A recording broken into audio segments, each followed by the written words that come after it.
Question 39. A sample of a substance with an initial mass of 963 grams is decaying at a rate of 27% per hour. So I have a couple of important pieces of information here. I have the initial mass is 963 grams. It is decaying, and the rate is 27% per hour. So if you see decaying or you see kind of like an initial, you will be using the exponential decay formula, which I have written here. So it could be decay or growth. So decay means going down, so you will be using the minus. If it's a growth, then you're going to go ahead and put a plus.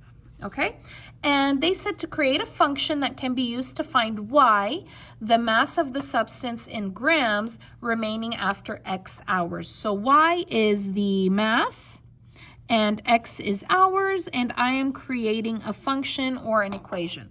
So they said to use these letters, so we must use these letters. Sometimes you have f of x here. If you have f of x here, you must use y because that is what they said. All right, so here's your exponential decay formula.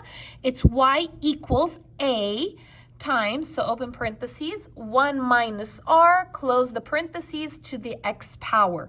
What is a? A is the initial amount. That is your starting amount. And I have an initial mass of 963, so this will be my a. Okay, and it's decaying. That means I will go ahead and put minus, which I have there. And the rate, that is the R, the rate is 27%. Okay? And then my time is X, as they said. So let's go ahead and put the numbers in there. So I'm going to go ahead and write Y equals A is 963. You're going to open that parenthesis.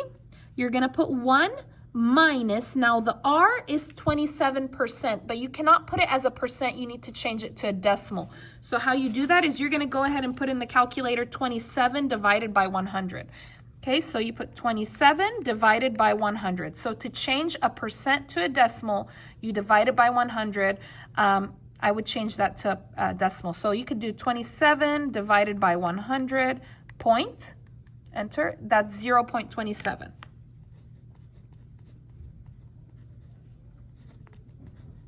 Another way to do it is you have 27%, right? So the decimal is actually here. If there's no decimal, it's at the end. You can just move it 2 times. 1, 2, it's right there. So that's 0.27 or 0.27. So it's your decision how you want to do that.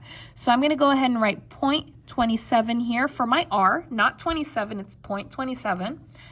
Close it and then put your X. Now we can simplify it a little bit more. So I'm going to do y equals, copy 963 times, put in your calculator 1 minus 0.27 or 0.27. You get 0.73. Close that parenthesis and put your exponent x. And this is the decay formula for that story right there. Thank you so much for watching. If you like this video, please give it a like, leave a comment, and subscribe. See you next time.